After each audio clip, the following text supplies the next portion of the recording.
سلام کیوان جان، خسته نباشی. امروز داشتم خونه رو تمیز میکردم، یه چیزی اینطوری پیدا کردم تو خونه. خواستم در جریان بذارم شما رو ببینید این چیه. دعای طلسم روش نوشته در خانه. حالا نمیدونم این مربوط به کیه، باید باز بشه.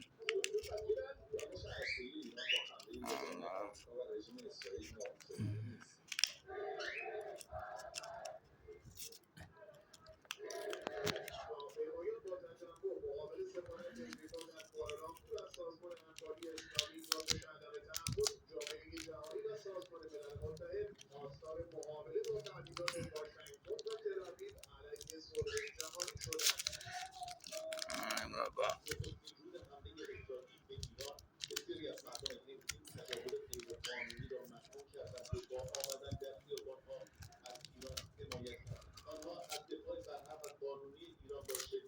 بسم الله الرحمن الرحیم.